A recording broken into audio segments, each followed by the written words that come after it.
Vera Smirnova este o femeie educată din capitală. De la o vârstă fragedă, visa să devină pilot. La momentul întâmplării, acest vis a rămas doar un vis. Dar Vera nu încetează să lupte activ pentru scopul ei. Acum fata are 24 de ani și lucrează, cât de ciudat ar fi, ca stewardsă la bordul unui avion. Cunoaște 6 limbi și câștigă bine. Toate acestea le-a realizat singură, fără ajutorul nimănui. Relația ei cu părinții este destul de tensionată. Când Vera era copil, adesea cădea sub mâna beată a tatălui ei. Mama, de asemenea, o lovea, cum spunea ea, din durere. Fiind mică, Vera adesea rămânea la bunici și aproape că nu-și vedea părinții. Crescând, fata a început să observe că în familiile altor copii domnea, în general, pacea și liniștea. În perioada în care a realizat că părinții nu ar trebui să se comporte așa cum se comportau părinții Verei, lumea ei s-a răsturnat complet. De la 12 ani, fata și-a propus ca în niciun caz să nu repete soarta părinților ei. Aproape în aceeași perioadă, Vera a descoperit brusc că ar dori să devină pilot de avion. Îi plăcea senzația de înălțime. Stând pe marginea acoperișului, pe care adesea se cățăra în adolescență, Vera se simțea liberă de prejudecățile altora și suficient de independentă pentru a putea lua decizii singură.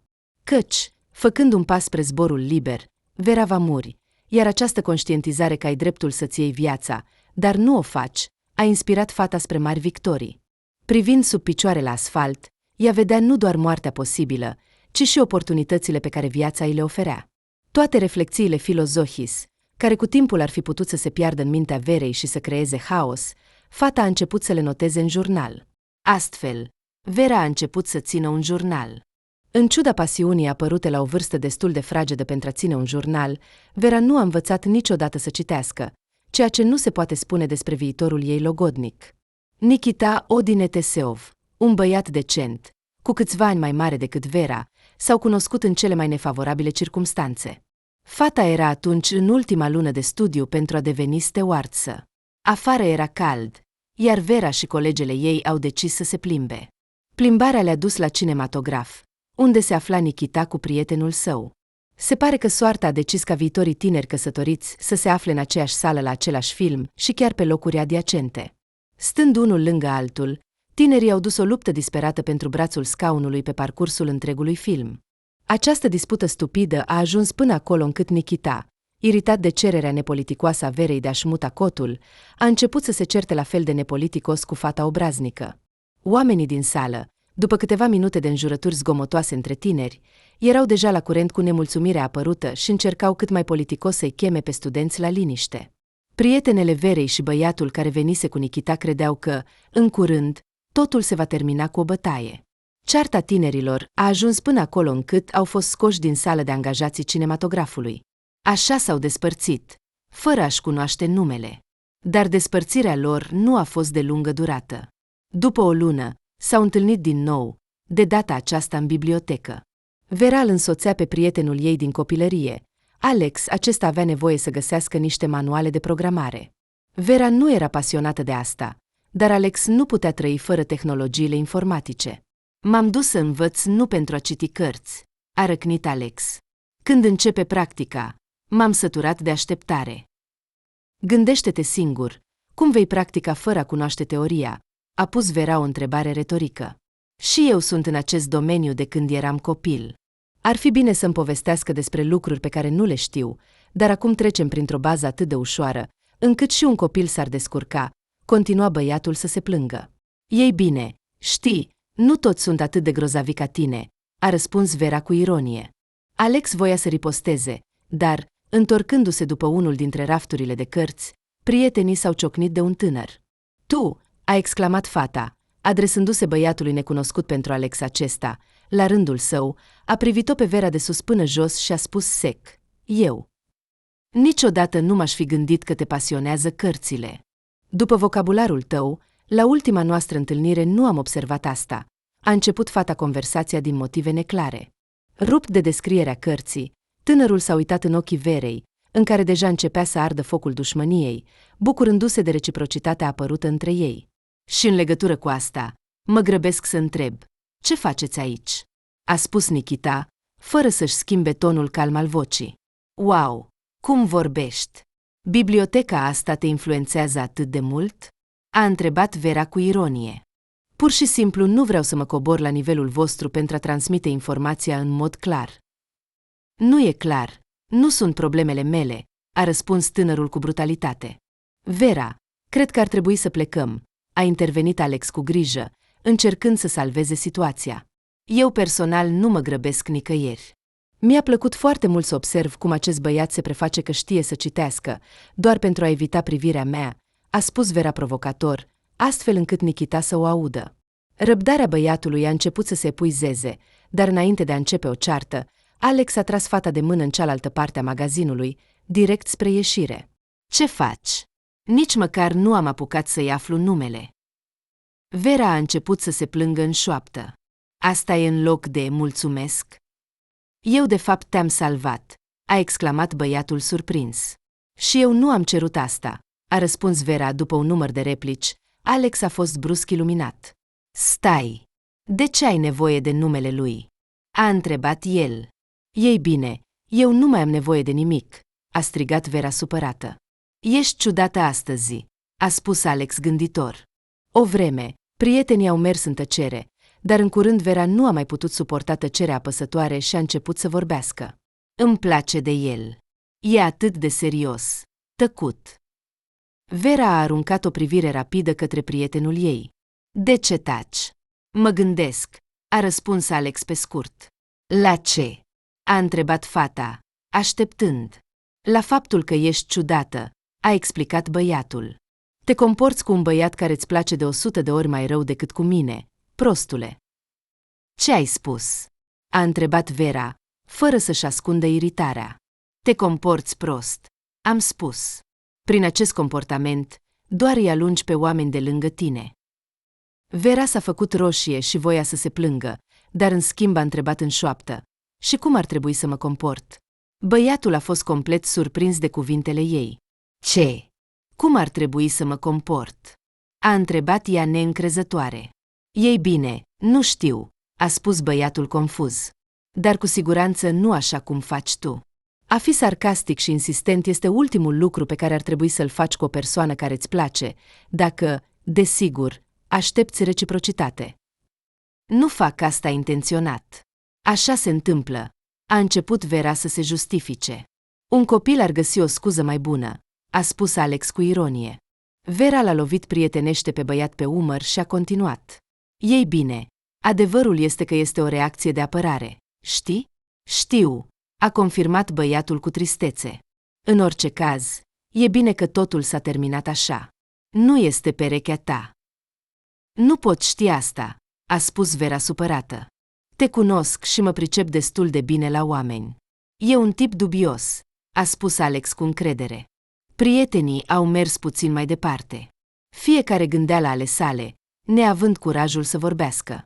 Aproape de casă, Vera a întrebat brusc. Ascultă, tu te pricedi la computere, poate? Nu, a spus băiatul, fără să vrea să o asculte pe prietenă până la capăt. Ei bine, poate totuși. Fata nu se dădea bătută. Nu, a spus prietenul din copilărie. Te rog, Alex, nu am pe nimeni altcineva să cer ajutor, a privit Vera cu milă.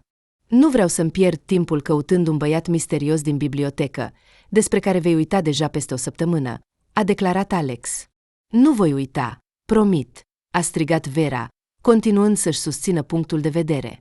După 15 minute lungi de convingeri, băiatul a acceptat totuși să ajute, iar, îmbrățișându-se la despărțire, prietenii s-au îndreptat spre apartament lor. Alex stătea în fața oglinzii, privindu-se atent în reflexie. Fără să-și dea seama, în gândurile tânărului a izbucnit o amintire. Când avea 14 ani, a început să se gândească la atracția față de sexul opus. Observa că fetele cu părul deschis îi plăceau mai mult decât cele cu părul închis. Îi plăcea când acestea cântau o melodie în gând, dacă se gândeau, iar dacă aveau probleme, voia neapărat să ajute. Aceste gânduri au devenit mai clare și mai precise în timp, până când în mintea lui s-a conturat cu exactitate imaginea unei fetițe din blocul vecin, Vera Smirnova. Ei au fost prieteni încă din clasa 1, deși învățau în școli diferite. Cunoașterea copiilor a avut loc întâmplător. În curtea de joacă, așa cum se întâmplă de obicei cu copiii, Unul a văzut cum joacă ceilalți și a vrut și el. Și iată, stând în fața oglinzii, la fel ca acum, versiunea mică a lui Alex a realizat că nu este doar un sentiment de atașament prietenesc pe care îl simte pentru Vera, această fată a fost și rămâne prima lui iubire. Acum, băiatul era cuprins de o neliniște pe care nu o mai experimentase până atunci, pentru că Verei îi plăcea multă lume, dar ea nu se comportase niciodată așa cum se comporta acum. Când au ieșit din bibliotecă, pe parcursul întregului drum de întoarcere, Vera a vorbit doar despre acest băiat. A vorbit de parcă el era ultimul om de pe pământ. Până acum, ea îi apărea lui Alex ca cea mai rațională fată pe care o știa. Vera nu se lăsa niciodată purtată de sentimente în acest mod și își analiza întotdeauna propriile senzații din perspectiva viitorului. Dacă se îndrăgostea de cineva, era întotdeauna sigură că în curând va trece, iar acum era obsedată de un băiat al cărui nume nici măcar nu-l știa și pe care l-a văzut doar de 2 ori în viață. Alex nu putea înțelege asta, la fel ca Vera însăși.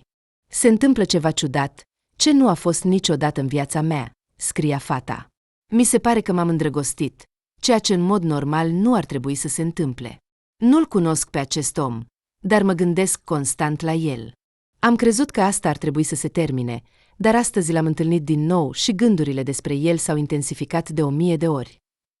Mi-e rușine față de Alex, pentru că am vorbit fără oprire despre acest om pe drumul spre casă, până când am observat fața prietenului meu, care părea foarte sărăcăcioasă și deloc interesată de conversație. Mi s-a părut chiar trist. În ciuda faptului că l-am obosit complet pe Alex cu vorbele, el a fost de acord să mă ajute să-l găsesc pe acel băiat. Îi sunt foarte recunoscătoare. Și totuși mă gândesc la ce voi face după ce îl voi găsi pe acest om. În ziua următoare, după școală, Vera a mers la Alex. Vera încă locuia cu bunicii. Nu mai locuia de mult cu părinții ei, iar de bătrâni trebuia să aibă grijă. Ea nu se împotrivea, pentru că astfel putea să-și exprime recunoștința față de oamenii care au crescut-o. Alex locuia în apartamentul părinților săi, pe care aceștia l-au transferat complet pe numele lui, mutându-se în alt oraș. Tinerii, după o mică discuție, s-au așezat la computer și au început să-l caute pe Nikita pe internet. Era o muncă dificilă pentru Vera și obositoare pentru Alex. După câteva ore, căutările s-au încheiat cu succes, iar Vera avea toate informațiile necesare pentru primul pas al cunoașterii. Fata s-a grăbit să-și mulțumească prietenului, dar acesta nu părea fericit. S-a întâmplat ceva? A întrebat Vera îngrijorată.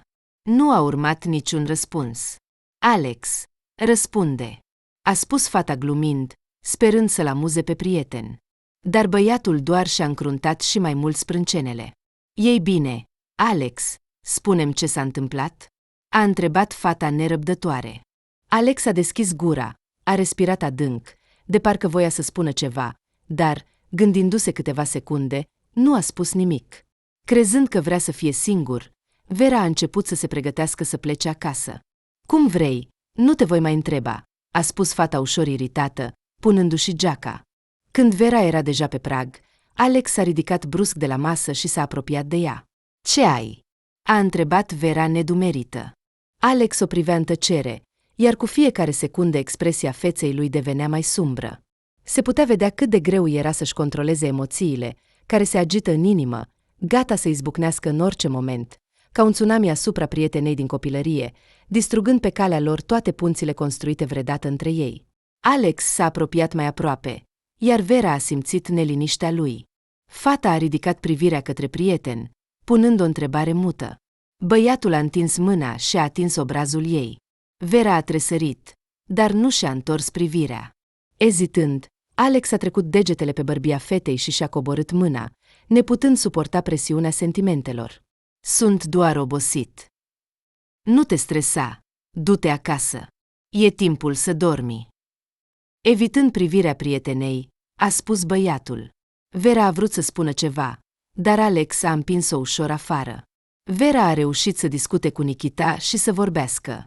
Fata a recunoscut că băiatul o interesează și chiar a stabilit o întâlnire, la care tânărul a fost de acord. Pe parcursul unei săptămâni, tinerii au comunicat activ pe internet. Aceste conversații au fost despre tot ce există. Nikita a cunoscut-o mai bine pe Vera și, spre surprinderea lui, s-a arătat interesat de ea. Pentru el, fata părea mai inteligentă decât majoritatea colegelor sale, dar mai insistentă și mai capricioasă, ceea ce l-a legat și mai mult de Nikita. După câteva zile, Vera și Nikita s-au întâlnit în parc, situat aproape de acel cinematograf unde s-au văzut prima dată. La început, între ei a fost o tăcere stânjenitoare, dar au depășit-o repede, începând să vorbească de parcă s-ar fi cunoscut toată viața. Nikita s-a dovedit a fi un interlocutor foarte interesant, nu doar pe internet, ci și în realitate. Chiar a citit multe cărți și știa multe lucruri interesante. Când Vera a menționat visul ei de a deveni pilot de avion, Nikita a fost foarte surprins. Ce? Știe engleză? A întrebat el cu prejudecată. Nu doar engleză. Mai știu și franceză, spaniolă și puțin chineză. A recunoscut Vera fără a se lăuda, ceea ce l-a surprins și mai mult pe Nikita. La sfârșitul serii, Nikita a avut o impresie excelentă despre Vera, dacă la început ea i s-a părut o fată nepoliticoasă cu un ichiu de meduză. După întâlnire, Nikita nici nu voia să se despartă. Vera și Nikita s-au întâlnit aproape în fiecare zi, interesul lor unul față de celălalt crescând doar. Vera a început să comunice mai puțin cu Alex odată. Ea a venit la el pentru a-i povesti ultimele noutăți și pentru a-i mulțumi din nou prietenului pentru ajutor. A sunat telefonul, iar prietenul din copilărie a deschis ușa în grabă și a văzut-o pe Vera pe prag cu un tort în mână și un zâmbet larg. Când s-au așezat la masă, iar Vera a început să-și exprime recunoștința, Alex a devenit vizibil mai sumbru. Ne-am plimbat toată seara. S-a dovedit a fi atât de drăguț. Îmi place să petrec timp cu Nikita. Nu m-am gândit, sincer, că sentimentele care m-au copăleșit brusc înseamnă ceva. A continuat Vera să vorbească. Ei bine, tu ce mai faci? Spune-mi. După ce a ascultat jumătate din monologul adresat lui Alex, băiatul a fost ca și cum ar fi fost stropit cu apă rece când a auzit această întrebare. Ah, aproape am uitat. Mâine mă duc să o cunosc pe mama lui. Se pare că totul devine serios, a murmurat Vera în grabă, fără a aștepta răspunsul prietenului. A trecut doar o lună. Tu ce? Nu ești fericit pentru mine? A întrebat Vera dezamăgită. Nu, te comporți foarte prost și fără gândire. Nu-l cunoști deloc pe acest om, iar el nu te cunoaște pe tine, a spus Alex. Dar îmi place totul, iar lui Nikita îi place de asemenea, a strigat fata. Și tu, în loc să-mi dai lecții despre corectitudinea acțiunilor mele, ar trebui să te bucuri pentru prietena ta care s-a îndrăgostit cu adevărat pentru prima dată în viața ei. Asta e problema. Te conduce o îndrăgostire inutilă, care te ridică la un nivel de orbire, și nu observi nimic din jurul tău, a spus Alex cu voce tare. Și ce nu observ eu, după părerea ta? A întrebat Vera provocator. Pe mine, de exemplu, a răspuns băiatul. Deci crezi că m-am uitat la tine? A întrebat Vera surprinsă. Așa că nu este așa. Da, recunosc, trec printr-o perioadă de îndrăgostire, dar asta nu înseamnă că te-am uitat. Dar gândește-te. Cum aș putea? Vera, a întrerupt Alex prietena. Ce? A întrebat fata, privind la el. Chiar nu înțelegi? A spus băiatul cu insistență. Înțeleg, îți pasă, dar te asigur că totul va fi bine. Prietenia noastră nu poate fi distrusă, a insistat Vera cu entuziasm. Alex s-a ridicat de la masă și a început să meargă nervos prin bucătărie. Vera l-a observat în tăcere pe tânăr. La un moment dat, Alex s-a oprit, fața lui nu exprima nicio emoție, dar pumnii strânși vorbeau de la sine. Te iubesc, a spus băiatul, fără să-și ridice privirea de la podea. Dar și eu te iubesc, Alex, a spus Vera, încă neînțelegând nimic. Sunt o prostie. Te iubesc, a strigat băiatul. Te iubesc ca pe o persoană căreia vreau să-i ofer întreaga lume și copia ei, dacă va fi necesar. Ca pe o persoană cu care vreau să fiu alături până la sfârșit. Și încă o dată, ca pe o persoană fără de care existența mea ar fi o pierdere de timp fără sens. Ca pe o persoană cu care nu vreau să fiu doar prieteni. După aceste cuvinte, Alex, ca și cum ar fi pierdut toate forțele, s-a lăsat pe masă și și-a acoperit fața cu mâinile. Vera nu știa ce să spună. Era surprinsă și nu putea rosti niciun cuvânt. În cele din urmă, neputând suporta, a decis să plece. Îmi pare rău. Aceasta a fost ultima ei frază înainte de a părăsi apartamentul celui mai bun prieten. Alex nu s-a uitat la ea nici măcar o dată după mărturisirea lui. În ziua următoare, Vera se pregătea să meargă în vizită la Nikita, pentru a-l cunoaște pe familia lui. Dimineața a fost grea, iar în sufletul fetei se afla o amărăciune neplăcută din seara precedentă. În curând, Nikita a observat starea deprimată a Verei și a întrebat ce s-a întâmplat. Vera a povestit totul pe fugă, fără să înțeleagă de ce. Este acela care a fost cu tine în bibliotecă? A întrebat Nikita. Vera a dat din cap. Sfatul meu pentru tine. Uită-le. Cum așa? S-a mirat Vera. Oamenii vin și pleacă. Numai câțiva rămân cu tine până la sfârșit. Sentimentele băiatului nu sunt reciproce. Se va răni și se va liniști. Tu ai viața ta, așa că de ce să te gândești la viața altuia? A asigurat Nikita. Ei bine, probabil ai dreptate, a spus Vera cu entare. Nikita a zâmbit călduros, a îmbrățișat fata și a spus, încearcă să nu te gândești acum la asta. Totul va fi bine. Până acasă, cuplul a ajuns repede. Pe pragul apartamentului i-a întâmpinat o femeie de 50 de ani, care părea obosită. Privea cu dispreț la viitoarea noră, chemând tinerii în casă, fără a o saluta pe oaspete. O vreme, mama lui Nikita a încercat să o ignore pe Vera, dar în cele din urmă, sub presiunea fiului, a cedat. Așa că unde spui că înveți? A întrebat femeia indiferent. La școala de aviație, a răspuns Vera cu mândrie. Discuția a fost tensionată. Vera se simțea ca la un interviu, iar Levțina, mama lui Nikita, o privea nu ca pe o persoană, ci mai degrabă ca pe un produs, evaluând-o în funcție de calitate, aspect, marcă. Mai târziu, tinerii au rămas pentru scurt timp singuri. Nu te supăra pe ea, pur și simplu nu-i plac fetele din zilele noastre, a explicat Nikita. Fetele din zilele noastre? Ce fel? A întrebat Vera nemulțumită. Neascultătoare, iubitoare de libertate, a răspuns Nikita. Ești de acord cu ea? A întrebat Vera cu precauție. Nu cred, a spus tânărul ambigu. Nu sunt sigură că înțeleg, a spus fata confuză. Mama nu a fost întotdeauna așa, a început Nikita să povestească. Ea nu vorbește despre asta, dar știu că este o femeie departe de a fi timidă. Mama mea s-a căsătorit cu un om extrem de patriarhal, tatăl meu. Când tatăl era încă în viață, adesea se punea pe sine ca exemplu. Spunea că a reușit să îmbâlânzească, așa cum o numea, chiar și o femeie ca mama mea. Și eu am cunoscut-o toată viața pe mama mea ca pe o gospodină decentă, care nu spune un cuvânt în plus. În general, ca pe o servitoare tipică, a spus Vera, fierbând de furie.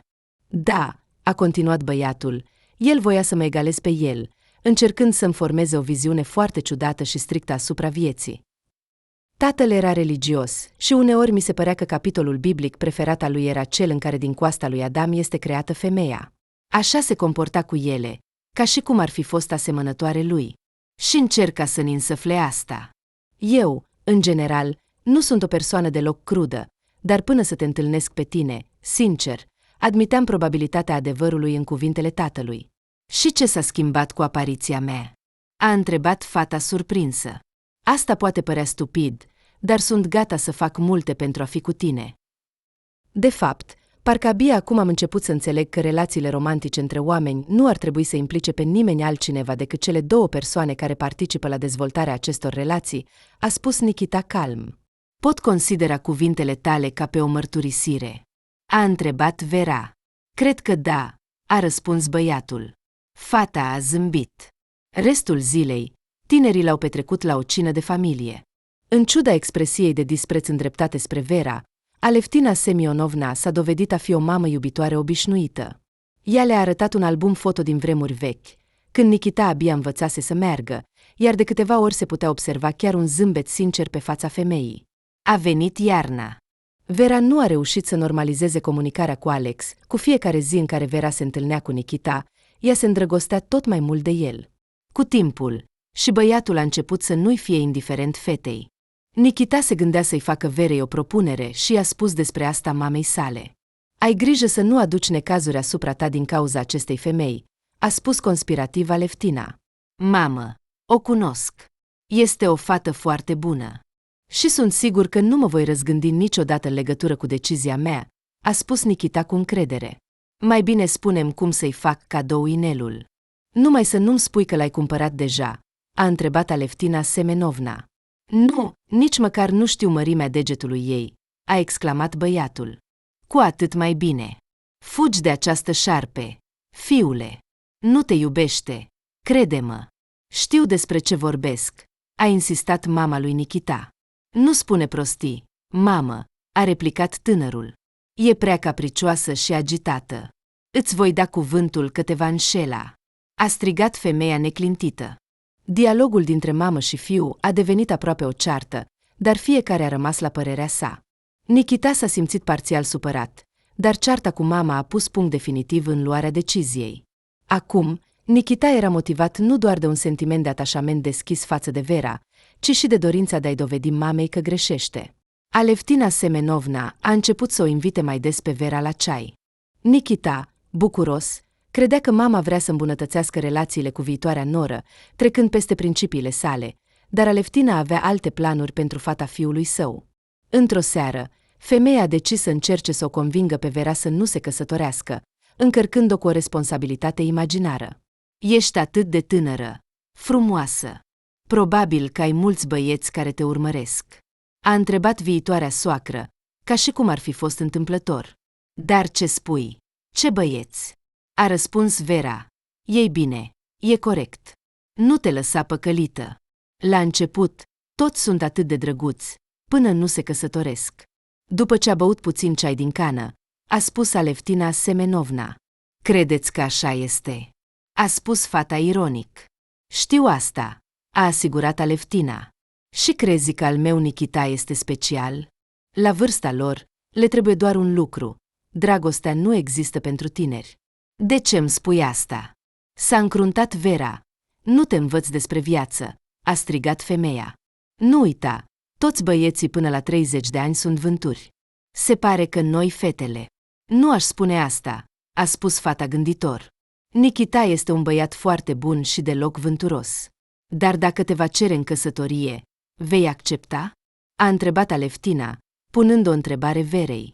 Fata s-a gândit câteva secunde și a răspuns. Voi accepta. Proastă! A strigat interlocutoarea. Cum nu înțelegi? Nu ai nevoie de el. Încerc să te protejezi de decizii dăunătoare. Nu ai nevoie de asta. A insistat Aleftina Semenovna. De ce mi-ați chemat atunci? Mă urâți atât de mult încât sunteți gata să-i distrugeți viața fiului vostru, să lipsiți de dreptul de a alege, a strigat Vera, aprinzându-se.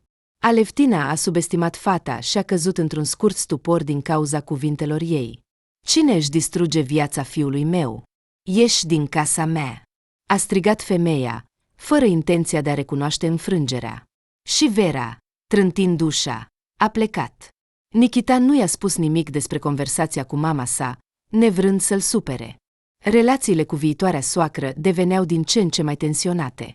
Nikita, în ciuda dragostei pentru mama sa, nu putea ignora iritarea Verei, pe care o simțea după fiecare mențiune despre Aleftina Semenovna. După un timp, Nikita s-a decis să-i propună să se mute împreună. La început, Vera a ezitat să accepte, nu pentru că nu voia să locuiască împreună, ci pentru că nu uita de bunici, care aveau nevoie de sprijin. Dar nu a ezitat mult, iar după o discuție cu bunica, care a dus la o mică înțelegere că Vera va vizita frecvent rudele, fata a început să închirieze un apartament împreună cu Nikita. Conviețuirea tinerilor la început a fost dificilă. Banii nu erau suficienți, dar între băiat și fată nu au existat certuri din această cauză. Amândoi s-au străduit să se susțină reciproc și să caute alternative în muncă. Vera, după terminarea studiilor, a început un stagiu, iar în curând o aștepta primul zbor cu avionul, pe care va fi în calitate de stewardță. Nikita, pe de altă parte, studia la universitate la Facultatea de Literatură, dar a găsit o oportunitate de aur în viziunea afacerii, care implica deschiderea mai multor cafenele. Era greu să dezvolți afacerea, iar Nikita nu era adesea acasă. Cu o săptămână înainte de zbor, Vera a decis să-și viziteze bunica și bunicul. De la ușă, fata a fost imediat asaltată cu întrebări, tema comună fiind cum s-a adaptat în noul loc. După o lungă discuție de viață, bunica a cerut: Verița, vei lua cu tine pe Musia. După ce ai plecat pentru pisică, a devenit foarte greu să am grijă de ea. Cu tine, ea era mereu netedă și hrănită, iar noi, bătrânii, nu avem puterea să ne aplecăm. Bunico, cum așa? A spus Vera cu uimire. Ia-o. Musia trebuie să trăiască în condiții bune, a spus bunica, fără a-i da fetei posibilitatea de a refuza.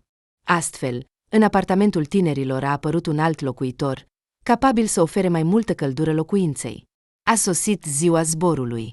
Nikita a adus-o pe Vera la aeroport. Acolo a întâlnit o persoană care o va însoți și o va instrui în același timp. Cât timp Vera nu a fost acasă, Nikita a avut grijă de pisică. Dar băiatul nu reușea întotdeauna să aibă grijă de animal din cauza muncii. Trebuia să fie adesea prezent la locul de muncă, deoarece acum era vârful înființării afacerii. Într-o astfel de zi, Nikita a cerut mamei să o hrănească pe Musia. Băiatul i-a dat Aleftinei Semenovna cheile de la apartament și i-a spus că nu va putea ajunge acasă la timp. Pisica era bătrână, de rasă, avea nevoie de o dietă specială. Nu putea pur și simplu să-i pună hrană și să plece. Aleftina a răspuns imediat la cererea fiului, dar avea motivele ei. Femeia dorea de mult să o viziteze pe viitoarea noră, având în vedere intenția lui Nikita de a-i face Verei o propunere. Pe Vera Smirnova, Aleftina nu a plăcut-o de la început. La început, fata i s-a părut tăcută și supusă, exact genul ideal pentru fiul ei. Mai târziu, când femeia a început să o cunoască mai bine pe fată, i s-a părut că aceasta era prea capricioasă. Mamei lui Nikita i-ar fi plăcut să-și vadă nora mai ascultătoare, astfel încât să nu îndrăznească să spună un cuvânt în plus în conversație, cu alte cuvinte, o fată fără caracter, care să nu aibă o părere proprie. În legătură cu suspiciunile privind un astfel de comportament al mamei, Nikita și-a format o idee corectă. Când femeia era tânără, s-a îndrăgostit fără speranță de un bărbat. Acesta avea reguli stricte cu privire la comportamentul fetelor din acea vreme, iar Levina nu se conforma. Îi plăcea să fie în centrul atenției și nu accepta niciodată înfrângerea. Dar prima dragoste a distrus-o. Știa că persoana care îi plăcea nu simțea aceeași atracție. Fără să înțeleagă motivul, Aleftina a îndrăznit să-i mărturisească sentimentele, iar ceea ce a auzit a lăsat o amprentă pentru totdeauna asupra percepției fetei despre sine. Tu, Alia, ai o siluetă excepțională, dar eu nu mai sunt adolescent și nu caut relații de o noapte. Nu te încadrezi în criteriile unei femei respectabile de care am nevoie. Ești proastă dacă crezi că, punând propria opinie deasupra opiniei unui bărbat, vei avea vreodată onoarea de a fi singura în ochii unui om. Aceste cuvinte, pe care femeia le-a auzit ca răspuns la declarația de dragoste, au rănit-o teribil și s-au adâncit în interiorul ei. Băiatul care îi plăcea era colegul ei de clasă. La momentul în care Aleftina a îndrăznit să aibă această discuție, ei erau la balul de absolvire. Amândoi aveau atunci 24 de ani. De atunci, fata a crescut cu conștientizarea adânc înrădăcinată a respectabilității despre care vorbea tânărul, care a fost cândva obiectul admirației lui Aleftina. Când Aleftina Semenovna a cunoscut-o mai bine pe Vera, a recunoscut în ea pe sine. Aceasta a fost începutul nașterii discordiei între femei. Scopul pe care Aleftina îl urmărea era o răzbunare deosebită. Răzbunare, mai degrabă nu pentru fata însăși, ci pentru întreaga lume, deoarece în vremurile moderne vechile limite ale permisivității s-au estompat, iar oamenii au început să accepte principiul egalității în relații. Aleftina era supărată că a trebuit să trăiască într-o căsnicie cu un bărbat pe care nu-l iubea. El însuși îi arăta interesul masculin, datorită abilității ei de a se adapta. Femeia și-a implantat în minte că nimeni nu o va iubi așa cum este. Aleftina s-a căsătorit cu gândul că acesta este singurul ei șansă. Intrând în apartament, Aleftina, după ce a hrănit animalul de companie, a început imediat să caute în lucrurile personale ale fetei. Căuta ceva care să-l facă pe Nikita să se gândească la o despărțire cu Vera, dovezi de infidelitate sau haine prea deschise. Femeia credea că a doua variantă îl va face pe fiul ei să-și reconsidere decizia de a-i face o propunere de mână și inimă, deoarece de mic a fost învățat ce ar trebui să fie soția ideală. Neavând nimic de găsit în dulap, Aleftina a observat locul de muncă al Smirnovei și, apropiindu-se de el, a deschis primul sertar al biroului. În ochii femeii a sărit imediat o grămadă de note scrise cu o caligrafie mare.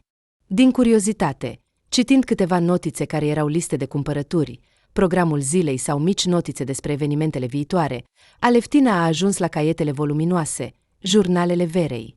Dintr-un motiv oarecare, mama lui Nikita dorea să creadă că în interiorul caietelor personale ale Verei poate găsi un material compromițător asupra fetei, care să-i dovedească necinstea, în care Aleftina nu intenționa să aibă îndoieri. După ce a petrecut aproape 40 de minute căutând ceva potrivit, Aleftina s-a descurajat complet și se pregătea să scrie singură în caiet ceea ce l-ar lăsa pe Nikita fără îndoieri în legătură cu infidelitatea iubitei. Singura notă care ar putea fi folosită ca bază conținea povestea despre evenimentele din anul precedent, în care Vera a descris în detaliu motivul pentru care a întrerupt comunicarea cu cel mai bun prieten, Alex, răsfoind ultima pagină. Aleftina a dat peste o notă cu subtitlul Parole. Femeia nu se pricepea prea bine la tehnologie, dar pentru a porni și debloca computerul de pe biroul fetei, nu era nevoie de multă inteligență. Introducând parola, Aleftina Semenovna a început să examineze conținutul desktopului. După o scurtă perioadă de timp, femeia a dat peste e-mail. Pe lângă mesajele de la rețelele sociale, suportul băncii sau newslettere publicitare, Aleftina a văzut un mesaj de la acel Alex, despre care a citit în jurnalul personal al Verei. Vera, deblochează-mă măcar în agenda telefonică. Nu am vrut să te supăr. Îmi pare rău că s-a întâmplat așa. Trebuie să înțelegi cât de greu mi este, spunea mesajul expeditorului. Următorul mesaj a fost trimis după 3 zile și a rămas, de asemenea, fără răspuns. Chiar ai decis că nu vom putea comunica ca înainte? Răspunde-mi măcar la întrebare. Nu ai simțit niciodată sentimente reciproce pentru mine? Nu ai gândit niciodată la asta? Totul a fost sortit eșecului de la început? Imediat după acest mesaj, seara aceleași zile a fost trimis următorul. Doamne, sunt atât de prost că nu ți-am spus asta mai devreme. Poate că ai luat decizia corectă, rupând legătura cu mine. Nu aș dori să experimentezi așa ceva, dar ai știut ce durere îmi cauți. Apoi, în locul mesajului a apărut inscripția: trimiterea mesajelor este restricționată pentru acest utilizator. După ce a citit mesajele personale dedicate Verei Smirnova, Aleftina a fost cuprinsă de o idee. Copiind adresa de e-mail a lui Alex, ale cărui mesaje au rămas fără răspuns, Aleftina a alergat la atelier pentru a face o copie a cheilor de la apartamentul tinerilor. Mai târziu, în acea seară, femeia s-a întâlnit cu fiul ei și l-a întrebat subtil dacă mai are nevoie de ajutor în zilele următoare. Nikita i-a mulțumit mamei pentru grija sa, fără să bănuiască ce planuri ascunse își făcea aceasta în spatele lui. A doua zi, Aleftina a contactat fostul cel mai bun prieten al Verei, iar între ei a avut loc o conversație care nu s-a încheiat chiar așa cum dorea femeia. Bună, ești Alex, nu-i așa? A întrebat Aleftina Semenovna, imediat ce a auzit că cineva a răspuns la telefon. Alo, cine este? A întrebat băiatul, confuz. Eu sunt viitoarea soacră a iubirii tale neîmpărtășite. Și dacă nu vrei să devin actuala, atunci mai avem multe de discutat. Fără să-i dea timp tânărului să se dezmeticească, a tăiat femeia. Despre ce vorbești? Nu înțeleg nimic. A întrebat Alex, în confuzie. Nu, ascultă, a strigat Aleftina Semenovna, temându-se că tânărul va întrerupe conversația. Nu am intenții rele. Cel puțin, nu pentru tine. O cunoști pe Vera Smirnova. Ea se află acum foarte aproape de fiul meu, dacă înțelegi despre ce vorbesc. Nikita, a ghicit băiatul. Da, iar eu nu vreau ca lucrurile să meargă prea departe, a spus Aleftina Semenovna. Și eu ce-am de-a face cu asta? A întrebat Alex, obraznic. Putem să ne ajutăm reciproc. Trebuie doar să te prefaci că ești iubitul ei, astfel încât fiul meu să se răzgândească în legătură cu propunerea de căsătorie, a explicat Aleftina pe scurt planul ei viclean. Ce? Sunteți nebuni? A strigat băiatul, șocat. De ce strigi așa? A răspuns Aleftina. Nu vrei să te răzbuni pe ea? Sau să încerci să-i câștigi din nou inima? Așteaptă, a spus Alex, gânditor. Nu înțeleg nimic. În primul rând, de unde știți despre mine și despre faptul că am încercat să-i câștig inima Verei? În al doilea rând, ce câștig am eu din a te ajuta să distrugi relația cuiva? În al treilea rând, de ce este necesar acest lucru? Aleftina a râs cu dispreț. De ce este necesar? Numai să nu-mi spui că nu visezi la asta. Că nu vrei să vezi suferința acestei fete. Ați fost atât de apropiați. Și acum ea te-a schimbat pe primul venit. Nu-i așa? Așa, da. Băiatul a început să se îndoiască. Nu vreau să-i stric viața Verei. Nu este vinovată că mi-a frânt inima. Băiete, în vocea ta tremurătoare aude ecouri ale unei uri ascunse. De ce nu vrei să o exprimi? Îți va fi mai ușor. Dar în loc să faci asta, alegi să fii nefericit, a vorbit femeia, ispititor. Nu cred că răzbunarea mă va face fericit, a spus Alex, sceptic. Și eu nu cred că inactivitatea te va face fericit, a spus Aleftina. Și nu mi-ai răspuns la întrebările mele, a întrerupt tânărul. Ce încăpățânat, a murmurat Aleftina, nemulțumită. Vrei să știi de unde am informațiile despre tine? Vreau, a întrebat el, obosit. Bine, voi fi sinceră cu tine și cer același lucru. Ești de acord? A întrebat femeia. Acceptabil, a spus Alex, așteptând. Am citit corespondența voastră, mai exact monologul tău din ea, a recunoscut Aleftina. În căsuța de e-mail? A întrebat băiatul. Nu, pe computerul acestei șert, a strigat Aleftina Semenovna. Bine, asta am vrut să spun, a spus tânărul, încet. Și de unde ai numărul meu? Când am încercat să accesez pagina ta de e-mail, mi-a apărut numărul de telefon. Am crezut că este al tău și nu m-am înșelat, a spus femeia cu mândrie. Se pare că ai încercat să intri în e-mailul meu, nu să o găsești, a spus Alex, stânjenit.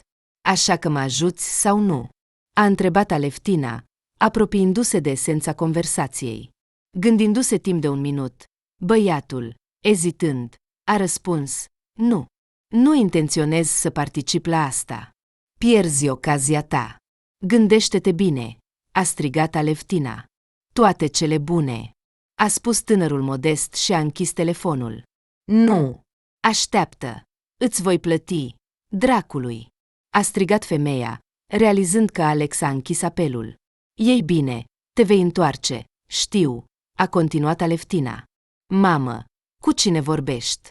A întrebat Nikita, intrând brusc în cameră. Aleftina Semenovna a sărit de surprindere și s-a întors, ascunzând telefonul în spate. Fiule, cum ai intrat? A întrebat femeia, îngrijorată. Ușa era deschisă, așa că am intrat, a răspuns Nikita. Și de cât timp? Neștiind ce cuvinte să folosească, a întrebat Aleftina. Păi, tocmai acum, a spus băiatul. Oh, ce fac eu?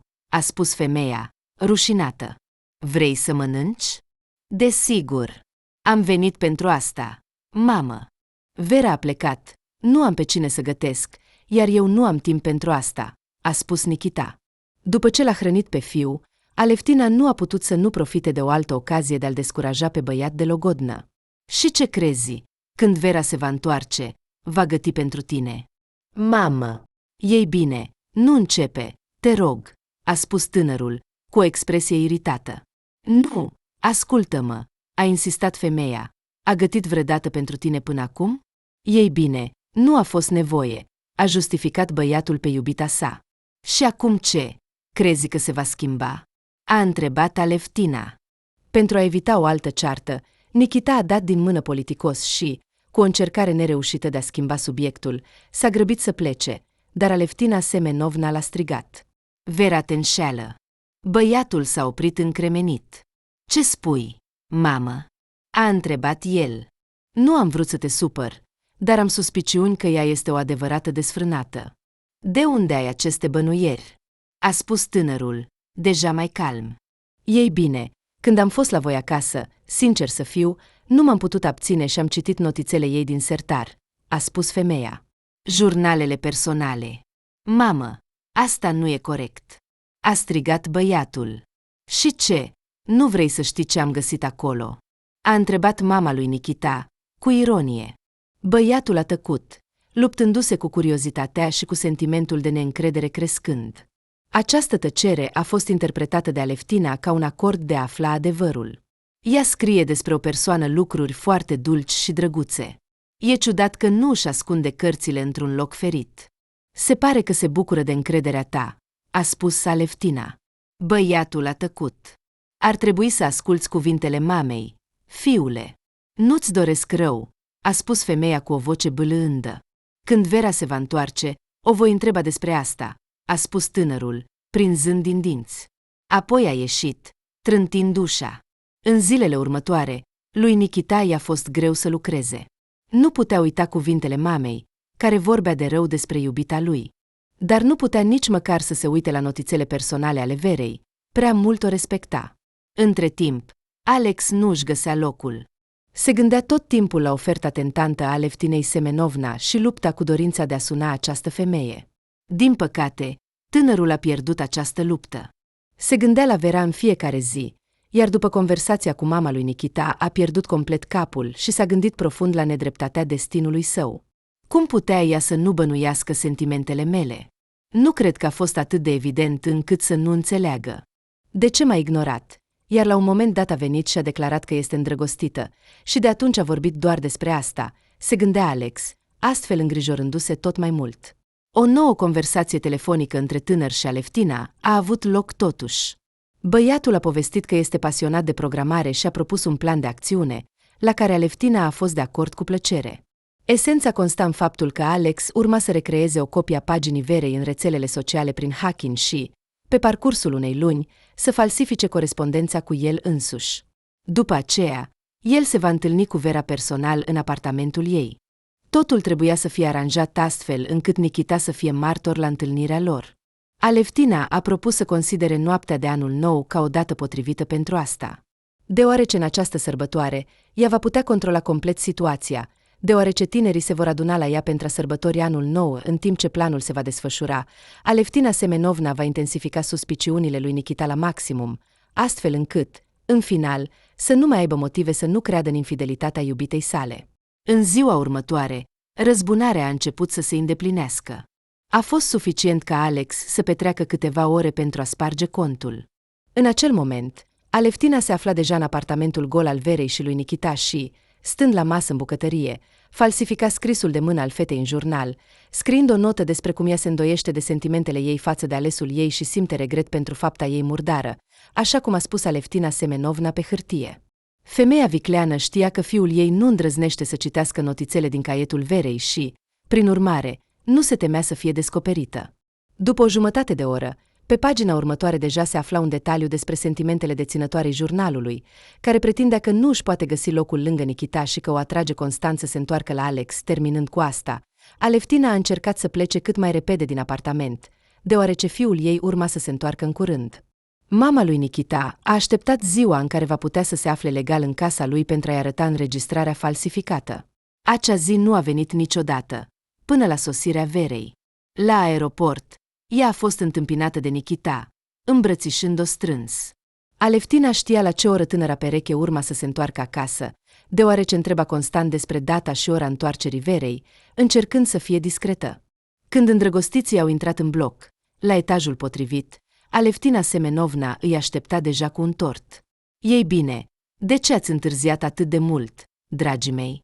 A întrebat femeia, zâmbind forțat.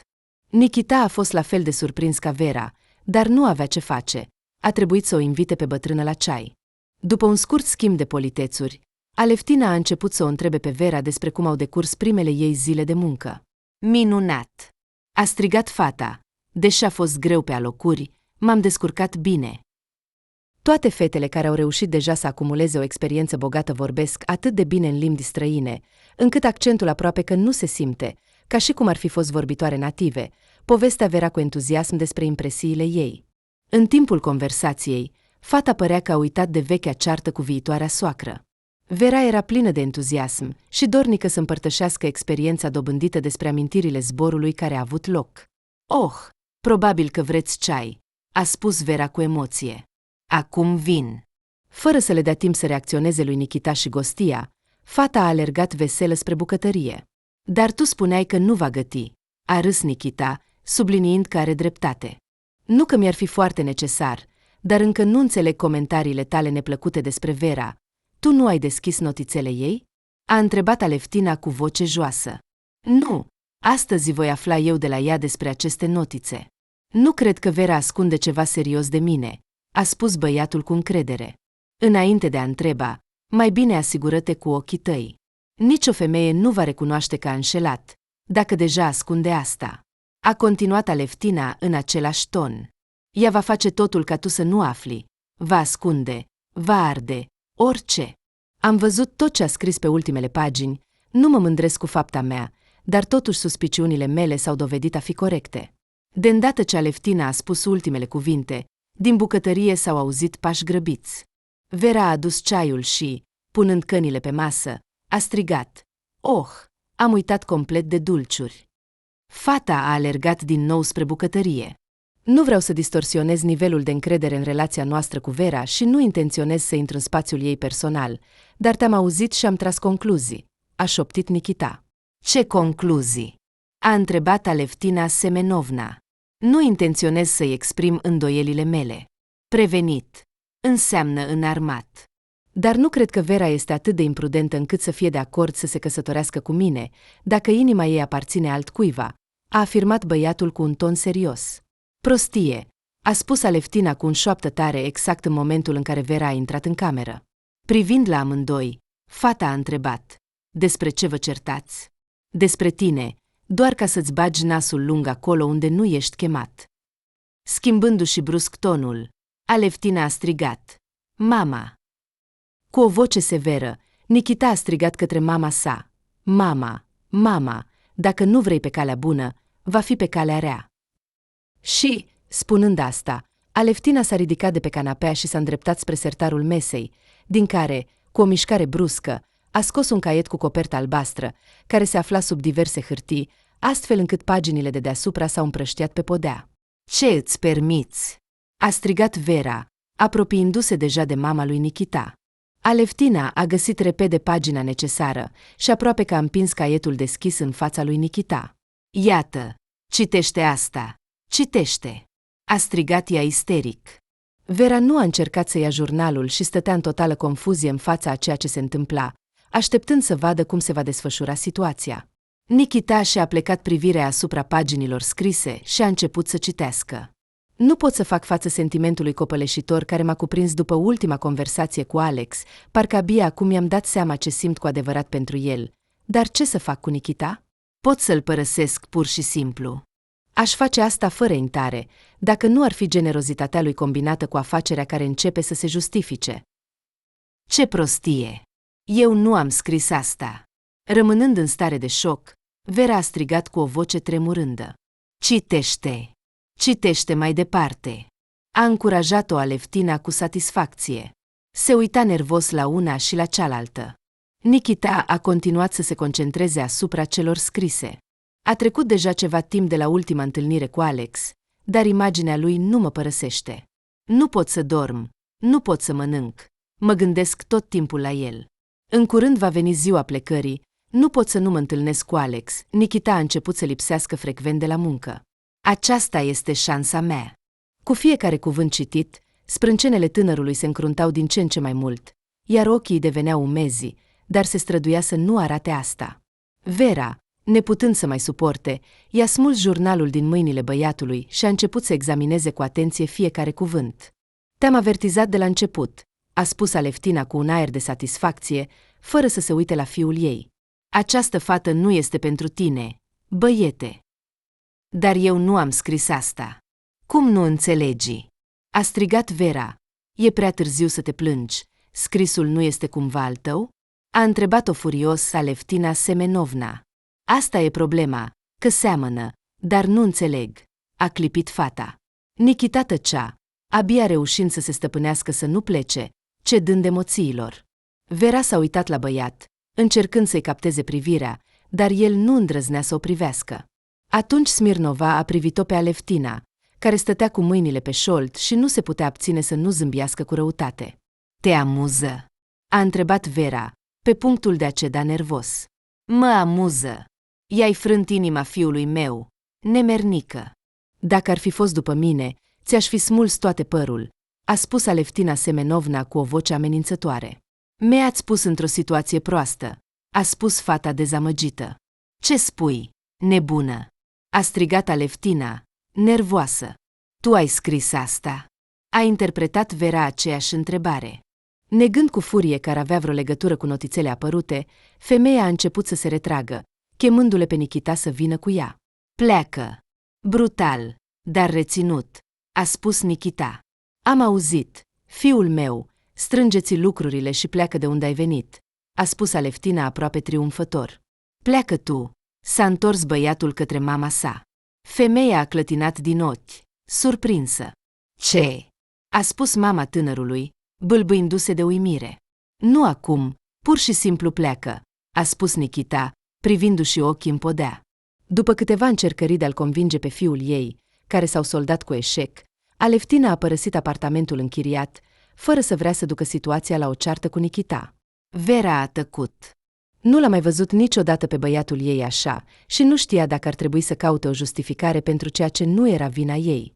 Fata a încercat să se apropie de Nikita, dar el a împins-o ușor, continuând să evite contactul vizual. Și, plecând în bucătărie, tânărul a stat acolo până când Vera a adormit. A doua zi dimineața, când fata s-a trezit, Nikita nu mai era acasă. Aleftina a crescut într-o familie religioasă, ceea ce a influențat formarea ei ulterioară. Fructul interzis este dulce, iar interdicțiile din regulamentul ei familial erau multe. Neascultarea și neglijarea regulilor se manifestau constant în micuța Alea, s-a mutat de la părinții imediat ce a împlinit 18 ani, iar până la 24 de ani, femeia a învățat să obțină totul singură.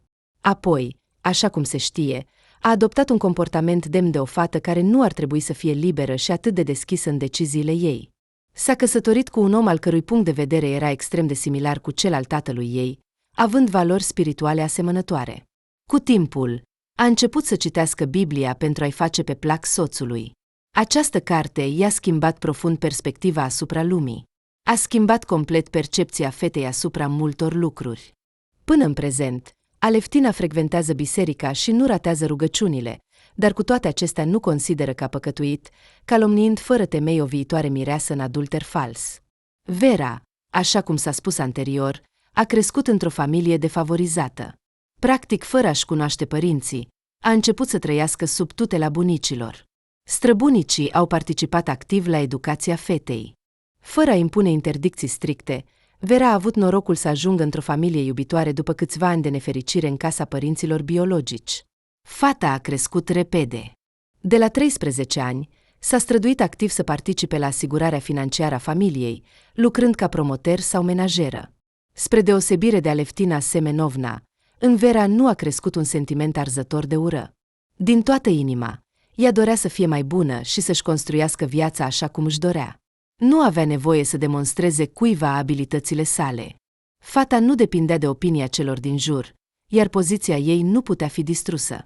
Aleftina, pe de altă parte, încerca să obțină aprobarea societății, iar când persoana pentru care era dispusă să facă multe sacrificii s-a întors împotriva ei, ceva s-a rupt în ea. Dacă Vera a fost sinceră în cuvintele și faptele ei până în prezent, Aleftina a trebuit să dezvolte o strategie și să se încadreze în limitele stabilite, doar pentru a obține ceea ce își dorea. Au trecut câteva zile. Nikita venea acasă doar pentru a dormi. Vera era îngrijorată, dar se străduia să nu-l deranjeze. Până în decembrie, tinerii au reușit să se împace. Suspiciile lui Nikita nu au dispărut, dar Vera a reușit să pună la îndoială propria lui mamă. Din acest motiv, băiatului nu i-a fost mai ușor, dar se străduia să uite ce s-a întâmplat. Căci, în afară de notițele false din jurnal, nu au fost descoperite alte dovezi ale infidelității din partea fetei. Nikita a început din nou să se gândească serios la propunerea de a-i cere mâna. Băiatul a cumpărat un inel și a organizat o întâlnire romantică, în care intenționa să-i ofere bijuteria fetei. Totul a decurs mai mult decât bine. Vera a spus da, iar tinerii s-au decis să organizeze nunta imediat după anul nou, de îndată ce se va încălzi. Cu mama lui, Nikita a redus semnificativ comunicarea după acel incident, dar nu putea să nu-i spună despre evenimentul viitor. Aleftina a intrat în șoc când a auzit. A înțeles că trebuie să acționeze rapid. Pretinzând că recunoaște greșelile sale și că vrea să se împace cu nurorile, Aleftina a repetat invitația pentru viitorii soți de-a sărbători anul nou la ea. Nikita a acceptat cu încântare. Tânărul dorea să creadă că mama vorbește sincer și că îi pare într-adevăr rău. În acest timp, Alex reușise deja să-și construiască o aparență de corespondență cu Vera, apoi, totul depindea de Aleftina. Tot ce trebuia să facă femeia era să intre în telefonul fetei și să-l schimbe de la un cont la altul. Dar înainte de asta, Aleftina Semenovna trebuia să-i ofere băiatului o copie a cheilor de la apartament, astfel încât el să aibă timp să facă ordine și să-i întâmpine pe tineri, așa cum se cuvine, în rolul iubitului miresei. Timpul trecea, a venit ajunul anului nou, Vera era împotriva ideii de a merge la mama lui Nikita după ce s-a întâmplat, dar a decis să-și susțină viitorul soț și a acceptat. Seara. Cineva a bătut la ușă. Cu câteva ore înainte, Aleftina a fost vizitată de Alex, care a luat cheile și a plecat la adresa indicată, așteptând ca tinerii să părăsească apartamentul. Ușa a deschis o femeie în vârstă.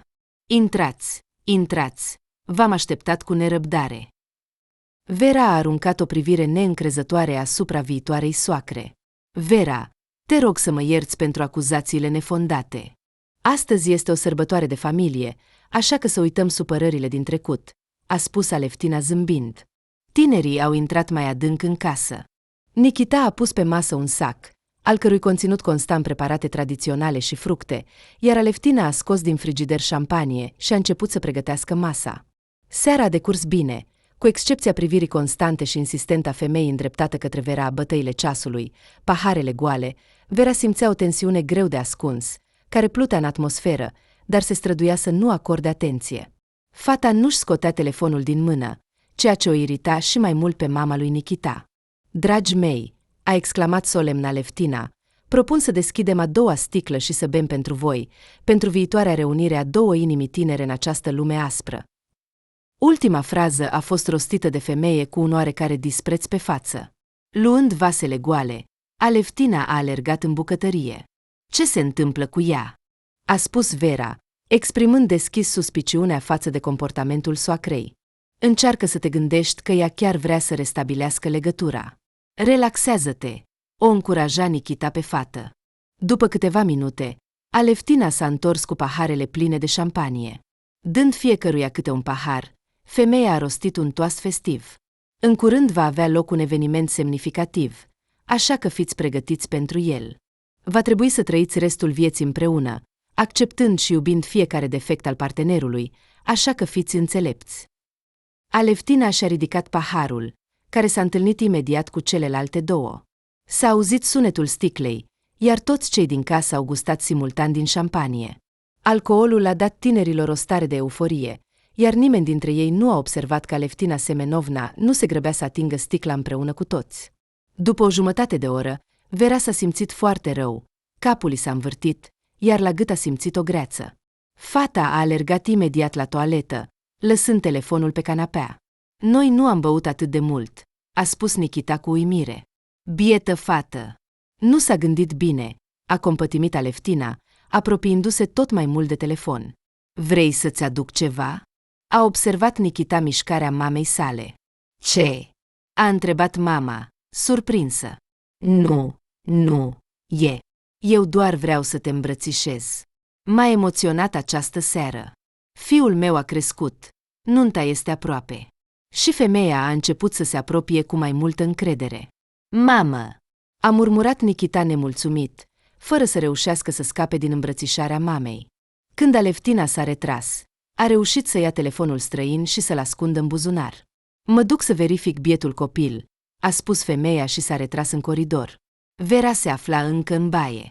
Asigurându-se de acest lucru, Aleftina s-a închis în altă cameră și a început să formeze numărul lui Alex pe telefonul ei mobil. În sfârșit!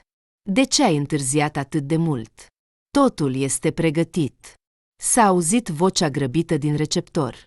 În loc să te plângi, mai bine spune-mi care este parola pe telefonul fetiței noastre, a răspuns Aleftina. Și de unde să știu eu? S-a mirat băiatul. Cum adică? Credeam că ești programator, a panicat femeia. Programator, dar nu ghicitor, a răspuns Alex. Bine, lasă-mă să mă gândesc. Ea punea adesea data nașterii pisicii ei ca parolă. Numai că nu mă amintesc. 12, 13, 1308. A întrebat femeia, ghicind. Da, încercați asta. S-a auzit un strigăt de satisfacție din receptor. De unde știi? A venit. La computerul ei are aceeași parolă. Se pare că fetița nu este prea deșteaptă, a râs Aleftina. Nici nu mă voi obosi să întreb. A spus băiatul. Ce facem acum? A întrebat Aleftina. Alex a explicat pe scurt cum să acceseze contul dorit. Din cauza vârstei Aleftinei, acest lucru a durat mai mult decât se așteptau aliații. În coridor au început să se audă pași lenți. Când femeia s-a întors înapoi în cameră, a găsit-o doar pe fată. Unde este Nikita? A întrebat Aleftina, știind deja răspunsul. I s-a făcut rău, a spus Vera, respirând greu. Făcând un efort să-și stăpânească zâmbetul, femeia a spus, poate că ar trebui să te duc acasă? Vera a tăcut, neputând să-și miște limba. Atunci s-a auzit vocea lui Nikita, care a intrat. Nu înțeleg nimic. Ținându-se de cap, a murmurat băiatul. Am băut atât de puțin. Fiule, când am văzut că Vera nu iese de mult, am încercat să găsesc pastilele necesare pentru greață, dar nu le-am găsit. Poate ar trebui să chemăm un taxi. A propus cu amabilitate Aleftina. Da, cred că da, a răspuns Nikita, așezându-se încet pe marginea canapelei. Când viitorii soți s-au întors acasă, i-a așteptat o nouă surpriză. Ușa era deja deschisă. Nikita, în ciuda stării sale, a intrat primul, ținând-o pe mireasă în spatele său. În fața lui s-a deschis o imagine nu foarte plăcută. Un băiat necunoscut, îmbrăcat într-un costum clasic, cu cămașa desfăcută și un buchet de trandafiri în mână, zâmbind cu nonșalanță, a ieșit în întâmpinarea tinerilor. Era Alex, care s-a schimbat instantaneu la față când a observat că Nikita se află lângă prietena sa din copilărie. Vera, tu ai spus că te întorci singură astăzi. Spunând asta cu o voce jucăușă, a exclamat tânărul. Fata s-a trezit imediat și a strigat. Cum ai ajuns aici? Ce se întâmplă? Tu m-ai chemat. Ai uitat deja? Nikita, care până atunci tăcea, a strigat. Așa că este adevărat. Ce? Nu, eu nu înțeleg deloc ce caută el aici, a asigurat fata. Așa deci, cum stau lucrurile? Ridicând o sprânceană, a spus Alex, scoțând telefonul. Și asta nu te deranjează. Băiatul a întors ecranul telefonului către Vera, așteptând reacția ei. După câteva secunde de citire, fata a început să caute telefonul în buzunar.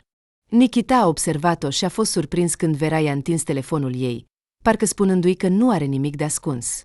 Alex a privit cum băiatul deschide aplicația necesară, iar cu fiecare atingere a ecranului, ochii lui se lărgeau tot mai mult. Cum ai putut?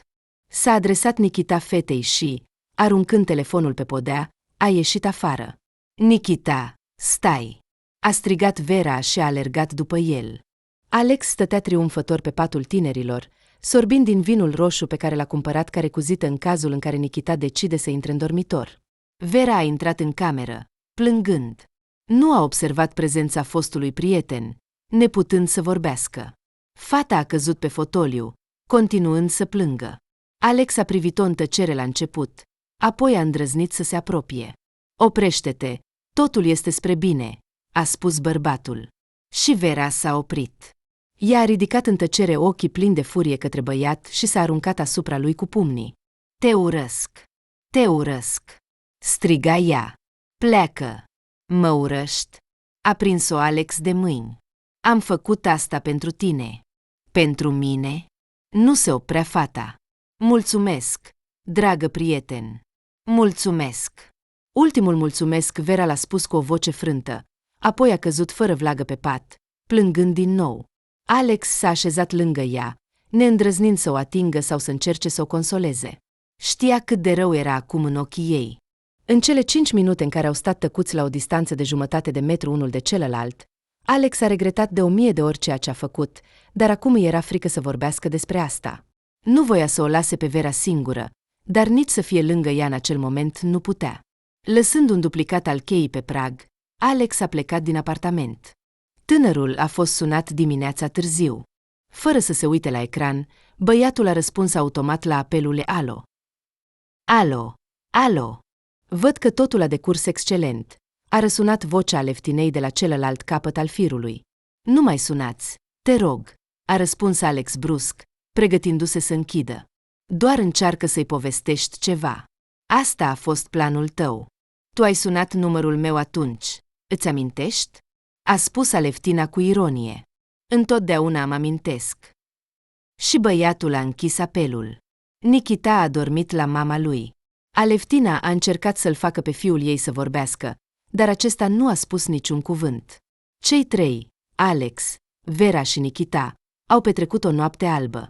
Fata a băut vinul pe care Alex îl lăsase și toată noaptea a încercat să-l sune pe Nikita, care observa apelurile ei, dar nu îndrăznea să răspundă. Alex a petrecut jumătate din noapte sub feroneria Verei, văzând cum ea se plimba neliniștită, sprijinindu-se de o sticlă, iar spre dimineață, asigurându-se că fata a dormit, a plecat cu primul autobuz spre casă, unde nu a putut închide ochii până la apelul Aleftinei Semionovna. Ea dormea dulce, știind că Nikita se află în camera alăturată și se frământa din cauza despărțirii de Vera. A doua zi, Nikita a venit să-și ia lucrurile. Vera a încercat să vorbească cu el, dar el nu a vrut să o asculte. Odată, fata a decis să vină la el acasă, dar Aleftina Semionovna a dat-o afară, fără să-i permită să vorbească cu tânărul din motive evidente. Vera, nevrând să se mai umilească, s-a mutat înapoi la bunici. Nikita a continuat să-și dezvolte afacerea și curând a început să culeagă primele roade. Afacerea mergea bine, dar băiatul tângea după Vera, gândindu-se uneori la corectitudinea alegerii sale. Mândria nu-i permitea lui Nikita să treacă peste sine. Era umilit și nu dorea să se mai implice cu o femeie care, așa cum părea, l-a folosit. Din luna următoare, băiatul a început să închirieze un apartament singur și s-a mutat de la mama lui. Vera continua să lucreze. Era fericită că a reușit să avanseze în domeniul în care visa să participe încă din copilărie. Plănuia să devină pilot și nu se abătea de la scopul ei. A depus documentele la universității din străinătate pentru profesia de pilot și aștepta rezultatele.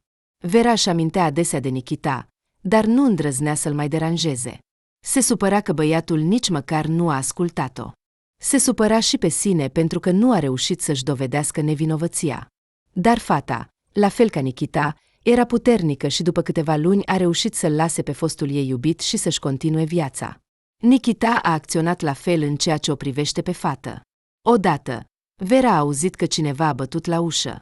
Nu erau rude acasă, iar fata s-a grăbit să deschidă ușa. Pe prag stătea Alex, arăta rău. Ochi roșii, piele palidă, părul zbârlit. Cu ochiul liber se putea observa că băiatul nu ieșise din casă de mult timp. Vera a vrut să închidă ușa în fața fostului prieten din copilărie, dar ceva o oprea. Lasă-mă să intru. Am venit să vorbesc, a cerut insistent Alex. Ce vrei? Nu vreau să vorbesc cu tine, a răspuns Vera, aproape strângând degetele tânărului care s-a prins de marginea ușii în ultimul moment. Ascultă-mă. Nu mă voi da bătut, a spus el. Vera s-a opus. Atunci Alex a deschis ușa cu forța și, în ciuda faptului că Vera încerca să-l împingă afară, a intrat în apartament. Voi suna poliția acum, dacă nu te oprești, a strigat fata. Chiar dacă vine un grup de gărzi naționale, îmi este indiferent. Vera a vrut să riposteze, dar băiatul a întrerupt-o imediat. Pregătește-te, a ordonat el. Ce? Nu mă voi duce nicăieri cu tine, a protestat fata. Te vei duce. Am aflat unde locuiește acum Nikita. Trebuie să vorbim cu toții, a spus Alex. Ești în toate mințile? Nu mă voi duce nicăieri cu tine, a răspuns Vera înduioșat. Alex a căzut în genunchi în fața fetei. Ai pierdut complet mințile. Ieși din această casă, Alex, a strigat fata. Permite-mi să mă scuz. Și nu doar față de tine. Ți-am distrus viața amândurora. Dar vreau să repar totul. Te rog, vino cu mine, a implorat băiatul. Vera nu se aștepta la o asemenea încăpățânare din partea fostului ei cel mai bun prieten. După ce a eitat puțin, fata a cedat.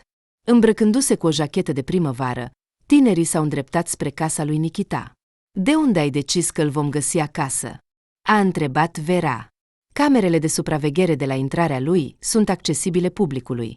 De obicei, el pleacă de vreme dimineața, dar astăzi Nikita nu a ieșit din casă, a răspuns Alex tăcând timp de un minut.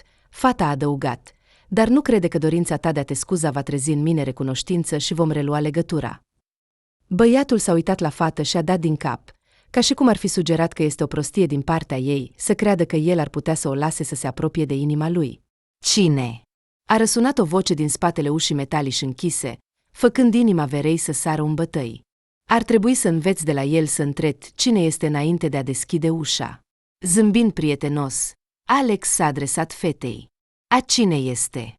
A repetat proprietarul apartamentului. Alex, așteptând, s-a uitat la Vera. De ce eu? A șoptit fata. Din spatele ușii s-au auzit pași îndepărtându-se, iar Vera, realizând, a spus: Nikita, deschide, te rog. Eu sunt. Vera, pașii s-au oprit. Apoi s-a auzit un: de ce ai venit? Amenințător. Vreau să vorbesc. A răspuns fata, încet, dar astfel încât el să audă. Între noi totul s-a terminat de mult. Pleacă, a spus Nikita indiferent. Atunci Alex a intervenit în discuție. Deschide ușa, altfel o voi deschide eu. Jur că nu doar știu să sparg conturi străine. S-a auzit sunetul unui zăvor care se deschide. Dacă mi se va face plictiseală să particip la această discuție, voi suna poliția, iar nicio abilitate de hacking nu te va ajuta, a spus băiatul printre dinți. Nikita i-a lăsat pe nepoftiți să intre în hol. Vera nu și-a îndepărtat privirea de la fostul ei iubit, dar acesta nici măcar nu s-a uitat la fată. Alex a început imediat să explice. A spus totul așa cum s-a întâmplat de fapt, despre primul apel al Aleftinei, duplicatul cheilor, schimbarea contului. Băiatul nu a ascuns nici faptul că viitoarea soacră a pus în sticla de șampanie un praf care provoacă amețelii și vărsături. Și eu nu am trecut pe pagina mea adevărată. Din supărare am decis să șterg Messengerul. Și în legătură cu șampania. Am simțit că ceva nu este în regulă, a strigat fata. Nikita, așa cum era obiceiul, a tăcut mult chiar și după ce povestea s-a încheiat, iar abia atunci Vera a observat că se uită la ea. Alex a observat și el privirea lor și, în final, a spus: sper că veți putea să mă iertați. Când am văzut isteria Verei, am înțeles ce greșeală am făcut de fapt. Vera și Nikita s-au uitat neîncetat unul la altul timp de încă 10 secunde lungi, după care Nikita a întrerupt acest proces și a spus: îți mulțumesc că mi-ai spus. De la tânărul la fata a continuat: dar nu te mai iubesc, Vera. Inima tinerei fete a sărit încă o dată. Nu vreau să te mint. Ai fost o fată minunată și cu siguranță vei rămâne așa. Dar în acel moment am pierdut complet controlul. Nu am întâlnit niciodată oameni atât de vii și ambițioși. A fost interesant cu tine. Acum, când știu adevărul, ai crescut și mai mult în ochii mei. Aș dori să rămânem prieteni, dacă îmi permiți, a explicat Nikita și s-a grăbit să adauge. Îmi pare rău că nu ți-am crezut. Am greșit. În ochii lui se citea o sinceră regretare, iar Vera l-a iertat. Pentru ea a fost surprinzător că nu se simțea respinsă. Îi mai rămânea să-și clarifice propriile sentimente, dar acum era sigură că ceea ce s-a întâmplat a protejat-o pe ea și pe Nikita de o greșeală globală. Relația lor se dezvoltase prea repede, fiind mai degrabă o atracție romantică decât o manifestare a unei legături profunde. Nikita i-a invitat pe oaspeți nepoftiți la ceai. Alex se simțea inconfortabil și la început a vrut să refuze, dar Vera l-a convins să rămână. Vreau să o pedepsesc pe această vrăjitoare bătrână, a proclamat fata.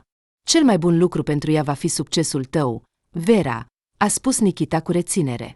Tinerii au început să discute despre planurile de viitor. Vera a aflat că Alex trecea printr-un moment de epuizare în profesia sa preferată, iar Nikita a deschis un alt punct de cafea și acum câștigă bine. Băieții știau deja că fata așteaptă un răspuns final de la o instituție de învățământ aviatic din străinătate. Alex s-a bucurat pentru vechea lui prietenă chiar mai mult decât s-a bucurat ea pentru sine, iar Nikita a lăudat fata și a spus că este mândru de ea. Discuția a fost deschisă și relaxată. Compania a încercat să evite subiectele sensibile, iar acea seară a devenit un simbol al împăcării. Alex, ca și înainte, mergea pe același drum cu Vera, iar spre casă au plecat împreună. Alex, spune-mi, de ce ai făcut asta?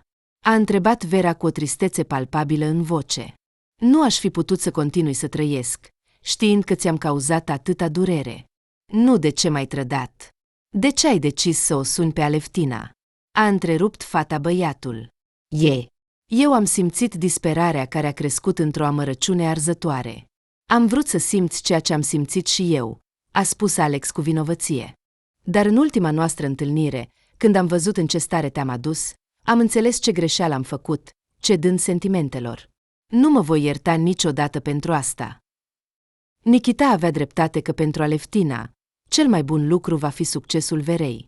Fata va renunța la răzbunare, considerând că aceasta o va distruge la fel cum a distrus-o pe Aleftina Semionovna. Vera Smirnova va deveni pilot, după care va fi cunoscută ca una dintre puținele femei piloți care suportă zboruri lungi. Mama lui Nikita va fi consumată de supărare din cauza eșecului său.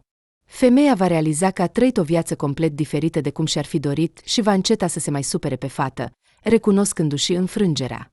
Nikita va menține legătura cu Vera, iar după 5 ani se va căsători cu fata care va primi aprobarea mamei sale. Căsătoria se va dovedi a fi nefericită, iar după câțiva ani se vor despărți, iar Nikita se va cufunda complet în afacerea deja bine înrădăcinată în viața sa. Așa va continua până când băiatul va găsi o femeie capabilă să-l cucerească, nu pe Aleftina Semionovna. Se va avansa pe scara profesională și va deveni un programator căutat în domeniul nanotehnologiilor. Se va gândi constant la Vera, dar nu va îndrăzni să se apropie de inima ei. Sentimentul de vinovăție față de fată va rămâne mult timp în sufletul lui Alex și va deveni principalul obstacol în calea unui pas curajos spre iubita sa. Cât despre Vera, după o vreme de studii în străinătate, va începe să observe că este foarte dor de prietena din copilărie. Vera va purta o corespondență constantă cu Alex și speră că sentimentele lui pentru ea nu s-au stins. Fata va visa la o întâlnire cu el, dar nu va dori să discute prin SMS despre formatul relației lor. După ani de practică în altă țară, Vera va reuși să atingă înălțimi incredibile în carieră. Preluând un zbor spre Rusia, fata va anunța prietenii și rudele despre întoarcerea ei iminentă pentru câteva zile. Vera va visa că, imediat ce îl va vedea pe Alex, se va arunca în brațele lui. Toți prietenii și rudele vor fi în așteptare, pregătindu-se pentru sosirea fetei. Și iată că va veni cel mai așteptat moment al întâlnirii la aeroport, iar Vera va rămâne uimită văzându-le pe Alex lângă o necunoscută însărcinată. Oare am întârziat? Oare mi-a ascuns? Desigur, eu sunt acolo, iar el aici. O, Doamne, ce rușine! Vera nu știa unde să-și ascundă privirea confuză.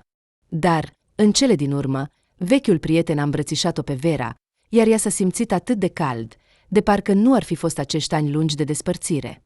Întâlnește-te! Aceasta este Natalia. Natalia. Foarte plăcut. Eu sunt Vera.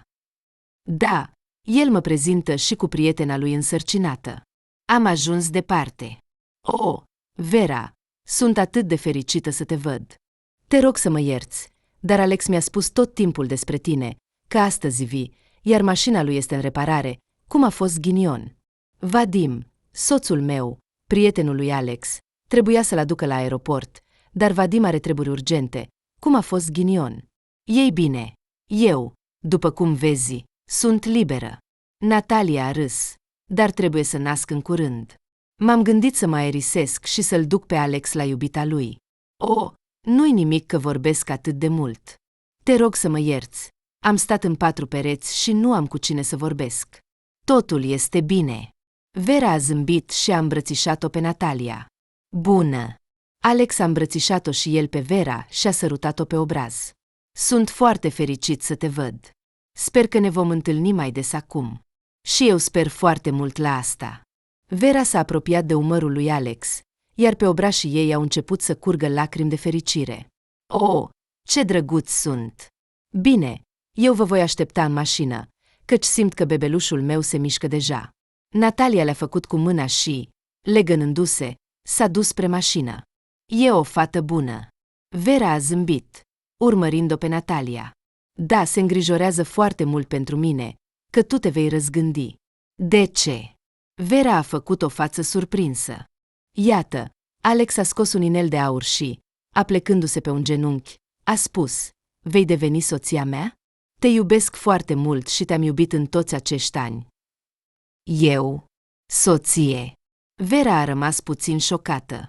Alex a tăcut, înclinându-și capul. Voi, a spus Vera cu hotărâre. Te iubesc și eu. Tocmai am realizat asta.